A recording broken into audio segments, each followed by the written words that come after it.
A Hell's Angel bought a secluded house for Christmas, but found a young woman with twins in her arms. Silas Sledge Thorne was a man forged in steel and shadow, his reputation preceding him like a thunderclap. A prominent figure within the Hell's Angels, his life had been a relentless tapestry of roaring engines, unwavering loyalty, and the tacit understanding of power that came with his patch. Yet, as Christmas approached, a season typically marked by boisterous club gatherings and a certain defiant revelry, Sledge found himself craving an almost alien sensation: solitude. He was tired, a weariness that went beyond the physical demands of the road, settling deep into his bones. It was a quieter exhaustion, a desire to simply be, away from the constant hum of expectation and the ever-present watchfulness his position demanded.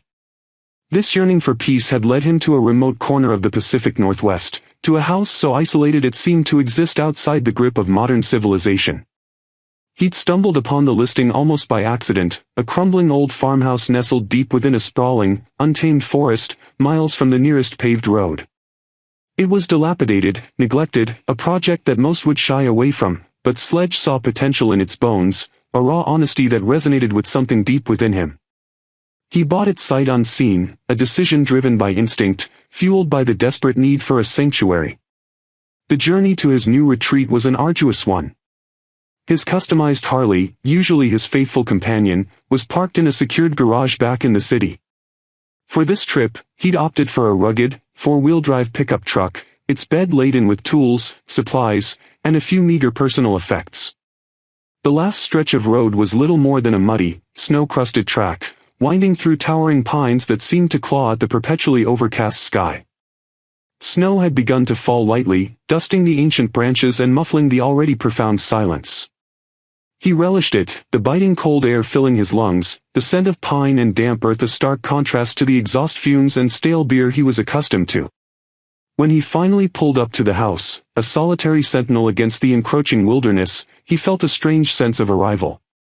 It wasn't grand, not by any stretch of the imagination. The paint peeled in long, forgotten strips, the porch sagged under the weight of decades, and many of the windows were boarded up or simply broken. But it was his. A haven where the rules of the world he inhabited no longer applied, a place where he could shed the heavy mantle of his identity, if only for a few weeks. His first days were spent in a blur of physical labor. He cleared debris, chopped firewood with a relentless, almost therapeutic rhythm, and made rudimentary repairs to secure the structure against the encroaching winter.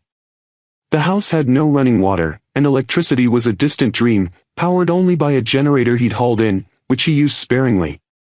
He lived by the glow of oil lamps and the crackle of the wood-burning stove, finding a grim satisfaction in the simplicity, the raw, unfiltered struggle against the elements. He ate canned goods and freeze-dried meals, washing it down with water he melted from snow and boiled.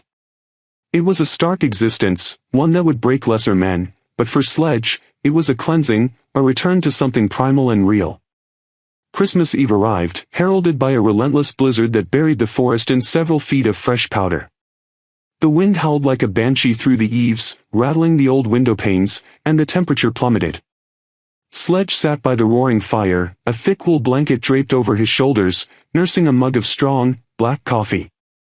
He had intended to spend the evening in quiet contemplation, perhaps a rare moment of introspection, something his life rarely afforded him. The solitude was absolute, the silence punctuated only by the storm's fury and the comforting snap and hiss of the burning logs.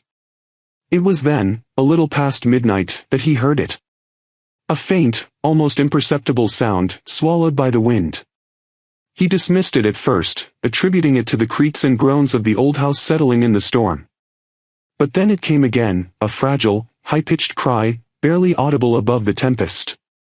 He froze, his senses, honed by years of living on the edge, instantly on high alert. He was alone here. He had ensured it. No one knew he was here, not even his closest club brothers. This sound, whatever it was, shouldn't be.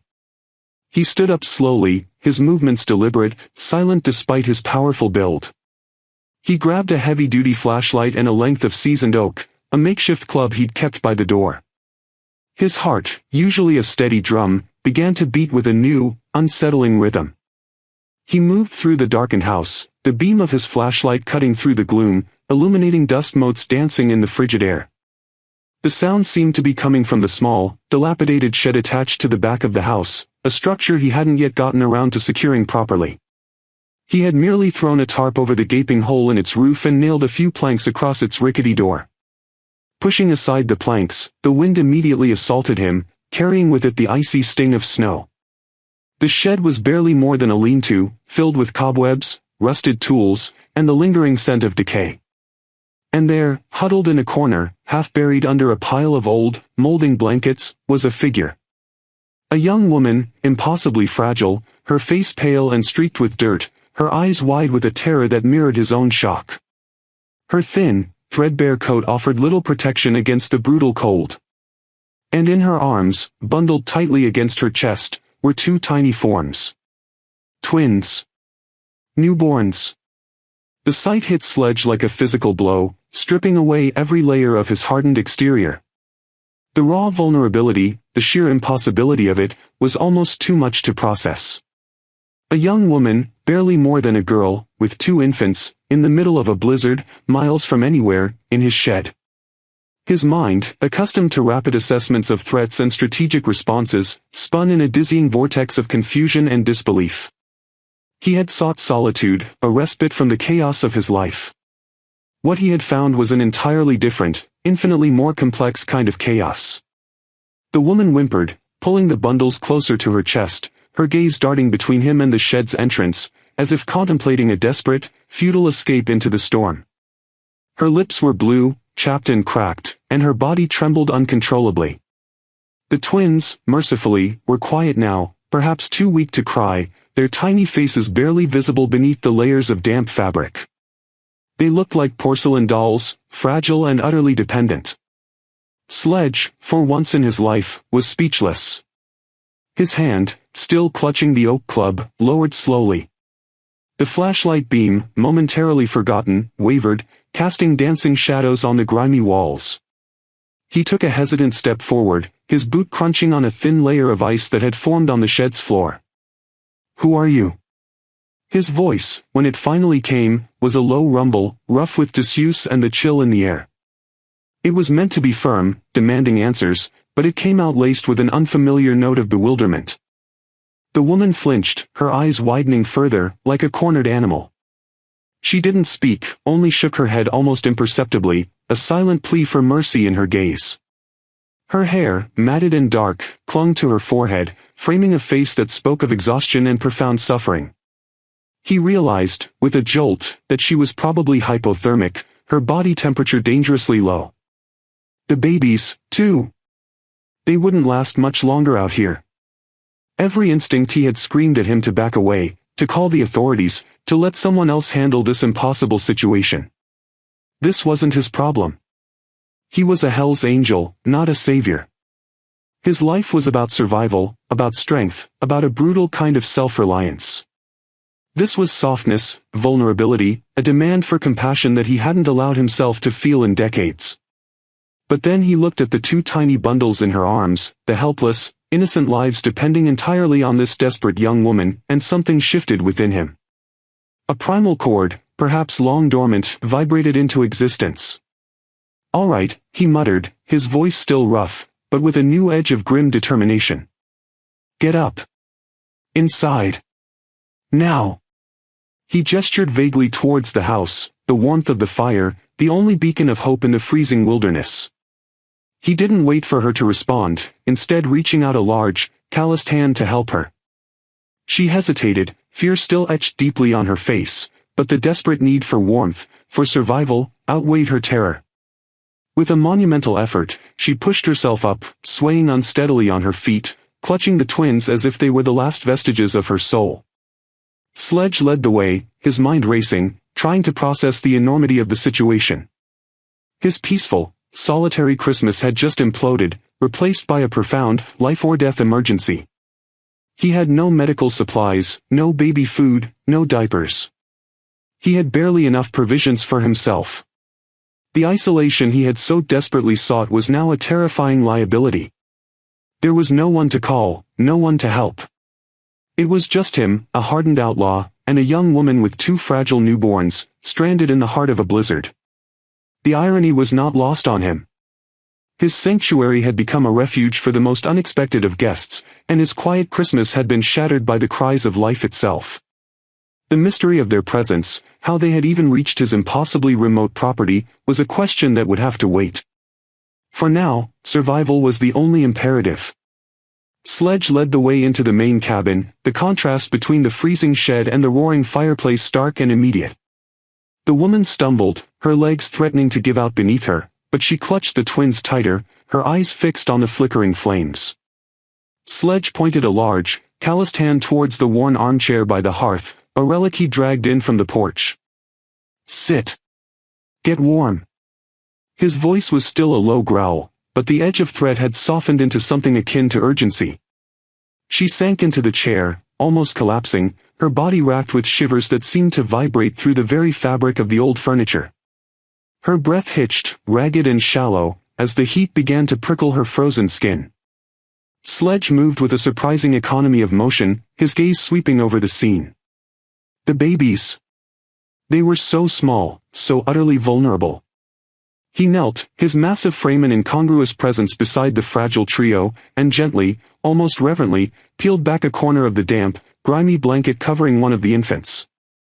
A tiny, blue-tinged face, eyes squeezed shut, a faint, almost imperceptible breath misting the cold air. "Are they?" He couldn't finish the question, the words lodging in his throat. He, Silas Sledge Thorne, who had faced down armed men without a flicker of fear, found himself gripped by an unfamiliar terror. The woman managed a weak nod, her lips barely parting. "Alive." The word was a whisper, a testament to her desperate will. She pulled the blanket tighter around them, her gaze still wary, but a sliver of desperate hope now flickering in her eyes as the warmth began to seep into her bones. Sledge rose, his mind already shifting gears from confrontation to crisis management. He was a man of action, and inaction was anathema. He had no medical kit, no baby supplies, nothing remotely appropriate for this situation. But he had warmth, relative shelter, and a stubborn refusal to let these three perish on his watch. He rummaged through a large duffel bag, pulling out a thick, clean wool blanket, his own sleeping blanket, and tossed it gently towards her. "Get those wet things off them. Wrap them in this." His tone was brusque, but his movements were surprisingly careful as he approached, offering the blanket. The woman hesitated, her eyes darting to his face, then to the blanket. The primal need for her children's survival overcame her fear, and she reached out with trembling hands. As she began to carefully unbundle the infants, Sledge turned his attention to preparing something for her. He had coffee, strong and black, but that wouldn't do for someone in her state. Water. He melted snow over the fire, purifying it, then poured it into a metal mug, adding a spoonful of the only sugar he possessed. "Drink this. Slowly." He handed it to her, his hand dwarfing the mug. She took it, her fingers clumsy, and brought it to her lips, sipping cautiously. A shudder ran through her as the warm liquid hit her stomach, but she kept drinking. While she did, Sledge watched her, his gaze intense, assessing. She was malnourished, clearly. Her face, though dirty, held delicate features, framed by lank, dark hair. She couldn't be more than 18, maybe 20 at most. A girl, with 2 babies. He saw her struggle with the stiff, frozen clothes on the babies, her fingers numb. Without a word, he knelt again, his large hands surprisingly gentle as he helped her untangle the sodden fabric. The twins, now fully exposed, were heartbreakingly small, their skin mottled and cold to the touch. One had a faint cry, a tiny mule that tugged at something deep within Sledge. The other remained silent, almost unnervingly still. He felt a surge of raw helplessness. He knew how to fix an engine, how to stand his ground in a brawl, how to navigate the complex politics of his club. He knew nothing of this. "We need food for them," he stated, his voice tight.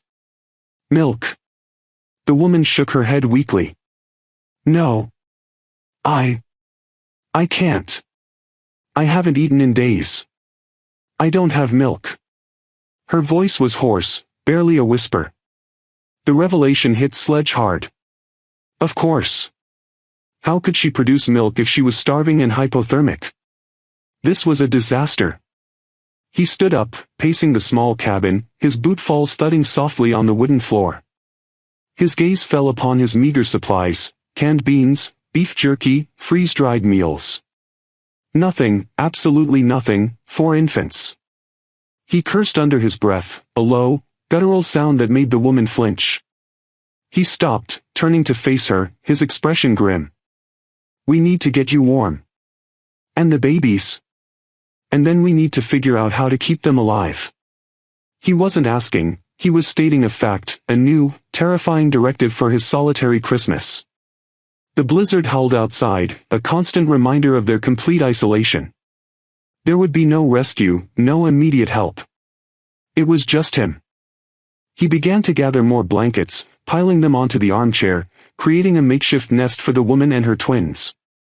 He stoked the fire, adding more logs, until the cabin glowed with a fierce, comforting heat. He checked the generator, making sure it was ready for when he needed it, though he was loath to use it, wanting to conserve fuel. He needed to get the woman out of her wet clothes. "You need to change. You'll freeze to death in those." He gestured to her soaked, threadbare coat and clothes. She looked at him, her eyes wide with a mixture of fear and embarrassment. He understood. He was a stranger, a large, imposing man. "I'll turn my back," he said, his voice softer than she'd likely ever heard it. "I have some clothes. They'll be too big, but they're dry." He rummaged through another bag, pulling out a clean, oversized flannel shirt and a pair of his old, worn sweatpants. They were massive, but they were dry and warm. He placed them on a nearby stool, then turned his back, staring intently into the roaring fire, his senses still acutely aware of her movements behind him. He heard the rustle of her wet clothes, the faint shivers, and then the sound of her pulling on the dry fabric. "Ready," she whispered, her voice still weak. He turned. She was swathed in his clothes, looking almost comically small, but the color was beginning to return to her face. She held the twins, now wrapped in the thick wool blanket, close to her chest. Their tiny faces were still pale, but the faint blue tinge was receding. The silent twin let out a soft whimper, and the other made a small sucking motion with its mouth. "They're hungry," Sledge stated the obvious, the weight of the problem pressing down on him. Desperate. He thought back to his own childhood, to stories he'd heard. What did people do in remote places, in emergencies? He had no formula, no evaporated milk. He had powdered milk for his coffee, but that was for adults, not infants. He didn't even know if it was safe. His gaze swept the cabin again, desperate for inspiration. Then, his eyes landed on a small, unopened container he'd brought for himself, a can of condensed milk. Full fat, sugary, but it was milk. And it was sterile. It might be too rich, too sweet, but it was something. It was all he had. He grabbed the can, his hand surprisingly steady. He found a small, clean mug and a spoon. He knew he couldn't just give it to them straight. He melted more snow, boiled it, then diluted a small amount of the condensed milk with the hot water, stirring it carefully. He tasted it, sweet, but thin enough. "This is all I have," he said, offering the mug to the woman. "It's condensed milk, diluted. It's not ideal, but it's milk." She looked at the mug, then at the babies, a flicker of hope and desperation battling in her eyes. How do I give it to them?" Sledge frowned. He hadn't thought that far ahead. He had no bottles, no droppers. He looked around again, his gaze falling on a clean, soft rag he used for cleaning his tools. He tore a strip from it, then soaked a corner in the diluted milk. "Try this," he instructed, handing her the damp cloth. "Drip it into their mouths. Slowly. Just a little at a time." With trembling hands, she took the cloth. She carefully brought the soaked corner to the lips of the first twin. The tiny mouth instinctively opened, a small gasp, and then the baby began to suckle weakly, a faint, almost imperceptible sound. A wave of relief, so profound it almost buckled Sledge's knees, washed over him. The other twin, roused by the sound, also began to stir, its tiny face scrunching up in a silent plea. For the next hour, they sat in silence, the only sounds the crackle of the fire, the howl of the blizzard outside, and the faint, rhythmic sucking of the infants. Sledge watched, a silent, imposing guardian. He saw the woman's exhaustion, the way her head drooped, but she fought to stay awake, her maternal instincts overriding her body's desperate need for rest. Eventually, the babies seemed sated, their tiny bodies relaxing into sleep. The faint color had returned to their cheeks, and their breathing seemed more regular. The woman, too, looked marginally better, though still incredibly weak. "What's your name?" Sledge asked, his voice softer now, the urgency of the immediate crisis having abated slightly, replaced by a deep, gnawing curiosity. She hesitated, her eyes still wary, but the warmth and the sustenance had clearly begun to chip away at her fear. "Elara," she whispered, her voice still hoarse. "My name is Elara." "And the babies?" he prompted gently. "Elias and Elara," she said, a faint, almost imperceptible smile touching her lips as she looked down at the sleeping bundles. "I named them after Hope." Sledge absorbed the names, the quiet defiance in her choice. Elias and Elara. His sanctuary, his solitary Christmas, now held a young mother and two infants. The surreal reality of it settled over him, heavy and unyielding. "Why are you here, Elara?" he asked, his voice returning to its rougher cadence, though still devoid of menace. "How did you get here? This place is miles from anywhere." Her gaze flickered, the fear immediately returning to her eyes, deepening into something akin to terror. She clutched the twins tighter, her body tensing. I can't say," she whispered, shaking her head, her gaze darting towards the boarded-up windows, as if someone might be listening. "They'll find us." His instincts, honed by years of living on the fringes of society, screamed at him. This wasn't just a lost traveler. This was someone on the run. Someone in deep trouble. And now, by offering refuge, he was inextricably linked to that trouble. The solitude he craved had shattered, replaced by an intricate web of danger and responsibility. "Who are they?" he pressed, his voice firm. "And why are you running? You came to my property. You need to tell me." Elara closed her eyes, a single tear tracing a path through the dirt on her cheek. "Please," she begged, her voice breaking. "Don't make me. It's too dangerous. For you, too." Sledge stared at her, his jaw tight. He could force her. He could threaten her. But something in her profound fear, in the way she shielded her children, stopped him. He understood fear, understood the need to protect. And he understood the kind of danger that made a young woman with newborns brave a blizzard and seek refuge in a derelict shed in the middle of nowhere. It had to be something truly terrible. "All right," he said, the word heavy with resignation and a dawning sense of grim acceptance. "For now. But we can't stay here forever. And when this storm breaks, we need a plan." He knew that plan would have to involve more than just getting by. It would involve protecting them. And that meant understanding the threat. He spent the rest of the night by the fire, watching Elara and the twins sleep, his mind a maelstrom of thoughts. The blizzard raged outside, an impenetrable curtain between them and the rest of the world. He was a Hell's Angel, a man of power and violence, yet here he was, playing nursemaid to a terrified young mother and her vulnerable infants. He, who had always chosen the path of least resistance when it came to emotional entanglement, now found himself entangled in a situation of profound human vulnerability. He thought about his club, his brothers. What would they say if they saw him now? The image brought a grim, humorless smile to his lips. They'd never believe it. Silas Sledge Thorne, the hardened enforcer, reduced to boiling snow and diluting condensed milk for babies. As dawn approached, painting the edges of the horizon with a faint, bruised purple light that struggled to penetrate the thick cloud cover, the storm finally began to abate. The howling wind died down to a whisper, and the relentless snowfall lessened to a gentle flurry. But the world outside was still a vast, white, frozen expanse, impassable and unforgiving. Elara stirred, her eyes fluttering open. She looked at Sledge, then down at her sleeping children, a flicker of gratitude in her weary gaze. "Thank you," she whispered, the words barely audible. "Thank you for saving us." Sledge merely grunted in response. He wasn't used to thanks, certainly not for this kind of work. "We're not saved yet," he stated, his voice flat. "Not by a long shot. We need real food. For you.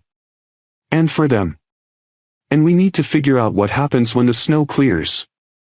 His gaze drifted to the window, to the impossibly deep drifts of snow. Even his rugged pickup truck would be useless in this. They were truly stuck.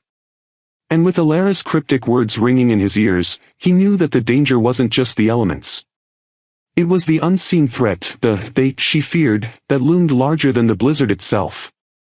His quiet Christmas had morphed into a desperate, high-stakes game of survival, with lives far beyond his own now depending on his choices. He, the lone wolf, was now the reluctant protector of a fragile, unexpected family. And he had no idea what he was doing. But one thing was clear, he couldn't turn them away. Not now. Not when their lives hung in the balance. The blizzard finally lifted with the first bruised light of dawn, revealing a world utterly transformed. Miles of pristine, unbroken snow stretched in every direction, sparkling under the hesitant sun like a vast, frozen ocean. The silence was profound, broken only by the crackle of the fire and the soft, rhythmic breathing of the twins. Alara, still swathed in Sledge's oversized clothes, had finally succumbed to exhaustion, her head resting against the back of the armchair, the babies nestled safely against her chest under a mountain of blankets. Sledge had not slept. He'd spent the night stoking the fire, listening to the storm, and watching. Watching the vulnerable trio, and watching the world outside for any sign of movement. The immediate crisis of hypothermia had passed, but a new, more insidious anxiety had taken its place. Survival now meant more than just warmth, it meant sustenance, and it meant figuring out who Alara was running from. As Alara stirred and her eyes fluttered open, Sledge was already melting more snow for water. He watched her carefully, noting the faint return of color to her cheeks, the slight lessening of the tension in her shoulders. The babies, Elias and Alara, began to stir too, their tiny mouths making soft sucking noises. The condensed milk had bought them a few hours, but it was not a long-term solution. "Feeling better?" Sledge's voice was gruff, but the edge of menace from the previous night was gone, replaced by a weary concern. Alara nodded slowly, pushing herself upright with a wince. "Yes. Thank you. All of you, you saved us." Her gaze met his, and for the first time, he saw not just fear, but a dawning trust. "We need to get some real food into you." "And them," Sledge stated, handing her a mug of warm, diluted condensed milk for the babies and a mug of strong, black coffee for herself. "And then we talk. About them, Alara hesitated, her eyes flickering towards the windows again, but the warmth and safety of the cabin, combined with Sledge's unwavering presence, seemed to give her a fragile courage. She fed the babies first, carefully dripping the milk into their mouths with the rag, her movements more confident now. Once they were quiet and settled, she turned to Sledge, taking a deep breath. "My name is Alara Vance," she began, her voice still weak, but steadying with each word. I ran away from a place called the Brotherhood of the Guiding Light. It's a community, deep in the mountains, about 100 miles east of here. My father, Silas Vance, he's the elder. They live differently. Very isolated. They believe the outside world is corrupt, full of sin." Sledge listened, his expression unreadable, his gaze fixed on the dancing flames of the fire. He knew communities like that existed in the remote corners of the Pacific Northwest. Self-sufficient, fiercely private, often with fundamentalist beliefs that could curdle into something truly dangerous. I was forced to marry one of the elder's sons," Alara continued, her voice dropping to a whisper, a tremor running through her. "Not my father's son, but another elder's. He was much older. And I loved someone else. A man from outside, who sometimes came to trade. He brought me books, stories of the world. He was kind. She paused, a shadow passing over her face. When I became pregnant with Elias and Alara, they said it was a sin, a defilement. The father, he was driven away, probably worse. They wanted to take the babies. To cleanse them, they said. To raise them in the light, without my influence. They would have taken them from me. Or worse. Sledge's jaw tightened. He understood worse. He'd seen enough of humanity's dark side to know what fundamentalist zealots could do in the name of God or purity. I waited until the first snow, Alara went on, her gaze now fixed on her children. I knew the blizzard was coming. It was my only chance. I stole some blankets, a little food, and I walked. For days. I thought I would die in the snow. I didn't know where I was going, just away. I saw your light last night, through the trees. It was the only light for miles. I thought it was a miracle. Sledge grunted. No miracle. Just a man who likes his solitude and a generator. He stood up, pacing the small cabin. So, these brothers. They're looking for you. For the babies. Yes, Alara confirmed, her eyes wide with renewed fear. They will scour the mountains. My father, he's relentless. He believes I've shamed the community. And the babies, they are seen as a curse. He'll send men. Strong men. They won't stop until they find us. They will reclaim what they see as theirs. Sledge stopped pacing, his gaze sweeping over the boarded-up windows, the sturdy log walls of his sanctuary. His solitude had become a fortress, and he, an unlikely guardian. He thought about his club, about the kind of men he usually dealt with. These brothers might not be as overtly violent as the criminals he knew, but fanaticism made them just as dangerous, perhaps more so, because their conviction gave them a terrifying resolve. All right, Sledge said, his voice low and steady, a new note of grim determination in it. We need to get you strong. And we need to get out of here. But not yet. The snow is too deep. And if they're looking, they'll be looking for tracks. We wait. The next few days were a strange, intense blur of domesticity Sledge never imagined he'd experience. He became a reluctant, gruff caregiver.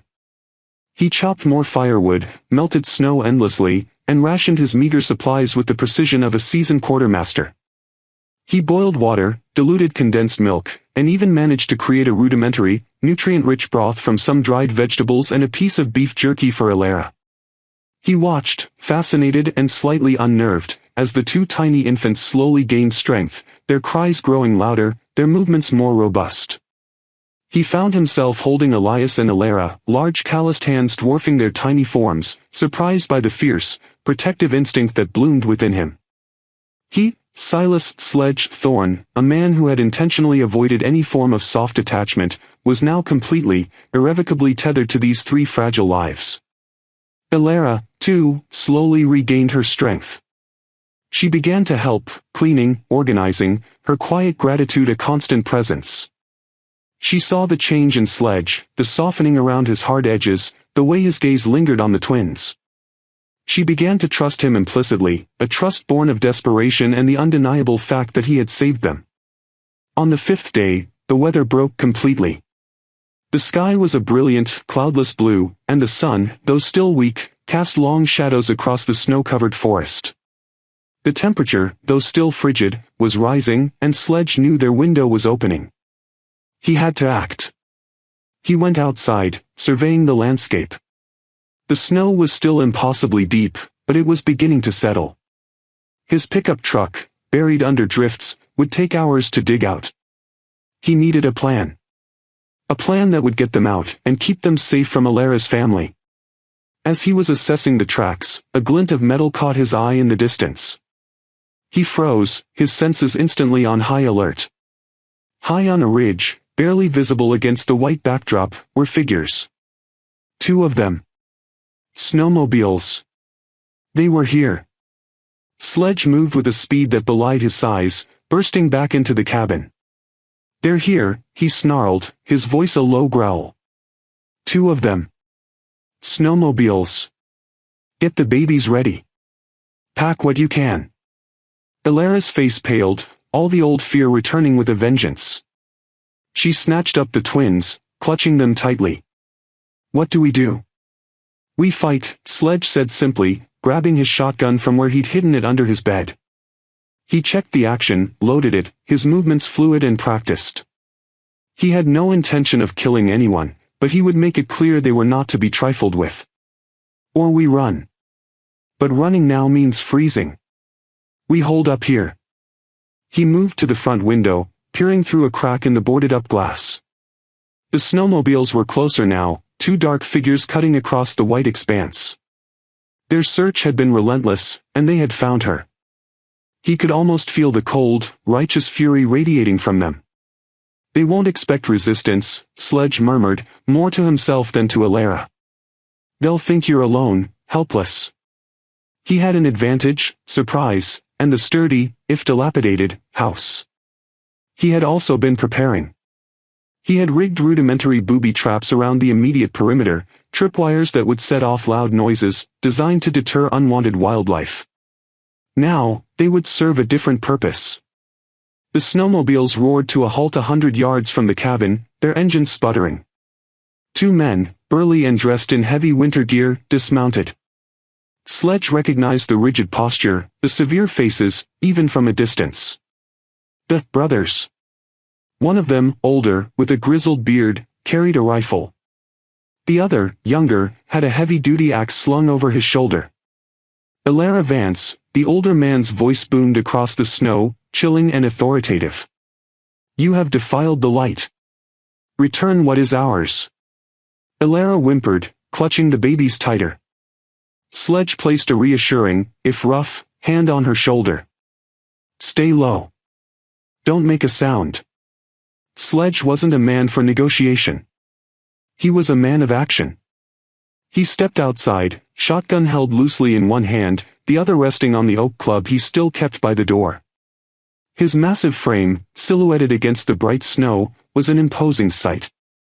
Get off my property, Sledge's voice was a low rumble, carrying across the silent expanse like a threat. The two men paused, clearly surprised by his appearance.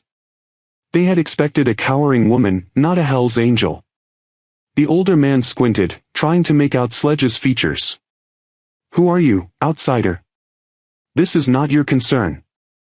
We are here for the girl and the children of the light. They're not yours, Sledge countered, his voice flat, devoid of emotion, yet radiating a primal intensity. And this is my concern now. You have 10 seconds to get back on those machines and leave. Or you'll regret stepping foot on my land.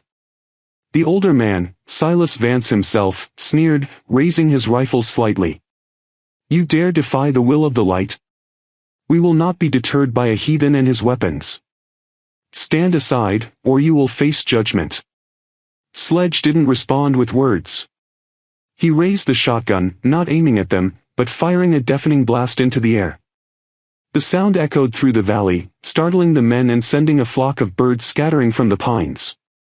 Simultaneously, one of his tripwires, hidden beneath a snowdrift, was triggered by the force of the blast's vibration, sending a cascade of empty tin cans crashing down from a nearby tree, creating a cacophony of metallic clatter.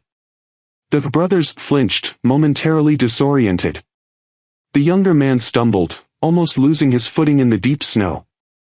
Sledge used the moment. He charged, not towards them, but towards their snowmobiles.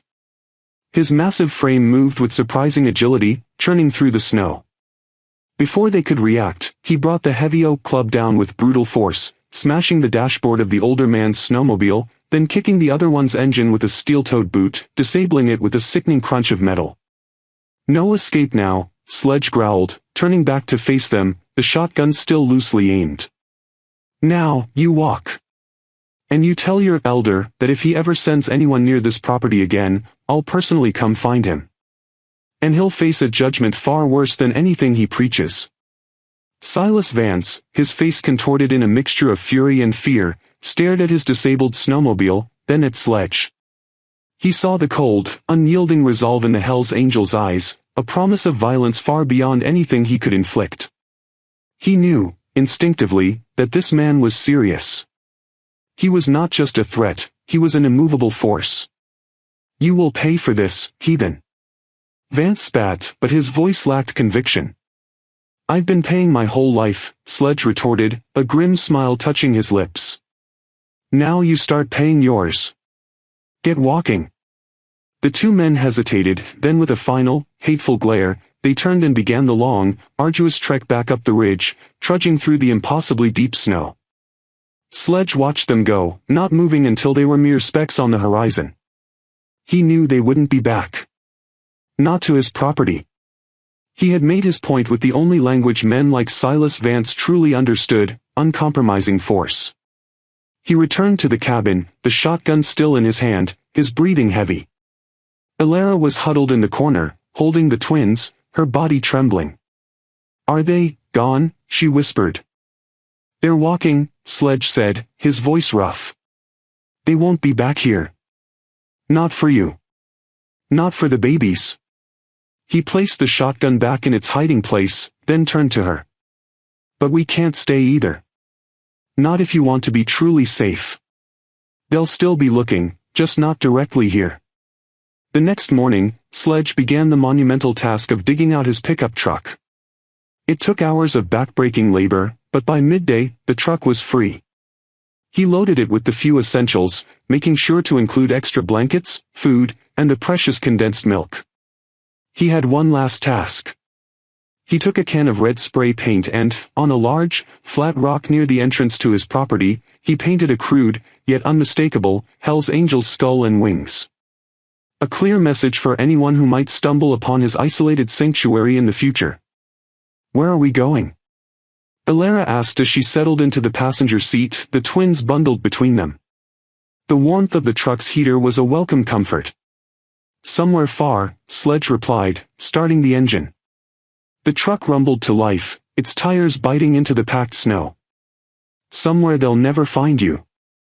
A place you can start over." The journey was long and silent, broken only by the occasional cries of the babies and Elara's soft murmurs to them. Sledge drove for 2 days, fueled by coffee and a grim determination. He avoided main roads, sticking to remote logging tracks, using his knowledge of the wilderness to navigate. He knew of a small, nondescript town several states south, almost a ghost town, where anonymous lives could be built.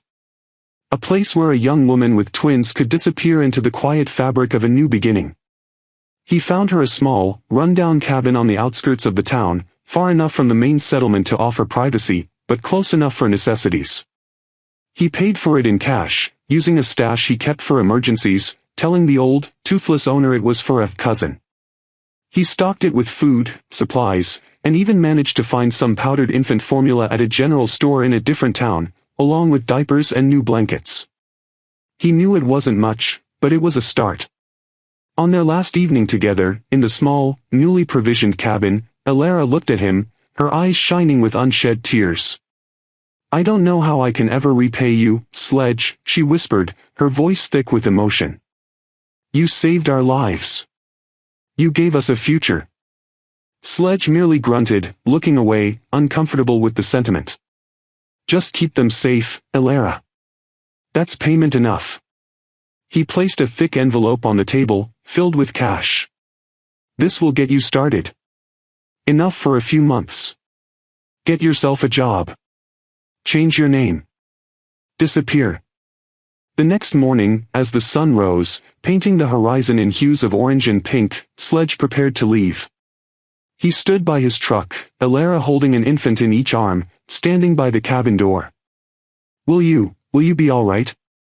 Elara asked, her voice small. Sledge nodded. "I'll be fine. My solitude is waiting."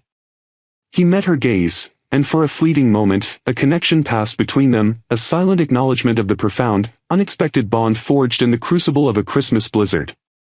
"Goodbye, Sledge," she said, a tear finally escaping and tracing a path down her cheek. "And thank you." He simply nodded again, then climbed into his truck.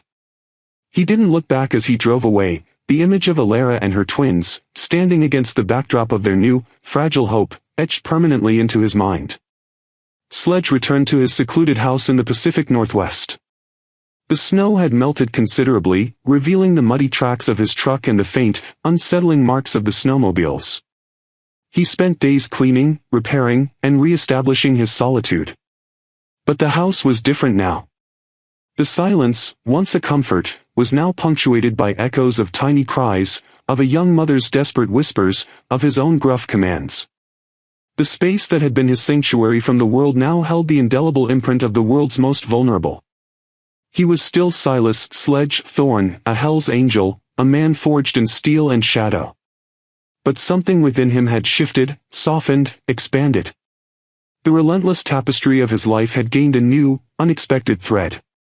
He still craved solitude, but it was a solitude now tinged with the memory of unexpected life, of a responsibility he had never sought but had ultimately embraced. He had sought a quiet Christmas, a respite from the chaos. What he had found was a different kind of chaos, a human chaos that had forced him to confront a part of himself he never knew existed. His sanctuary had become a place of salvation, and he, the hardened outlaw, had become, however briefly and unwillingly, a savior. The roar of his engine, when he eventually took his Harley out again, carried a new, subtle undertone, a quiet hum of a life irrevocably changed.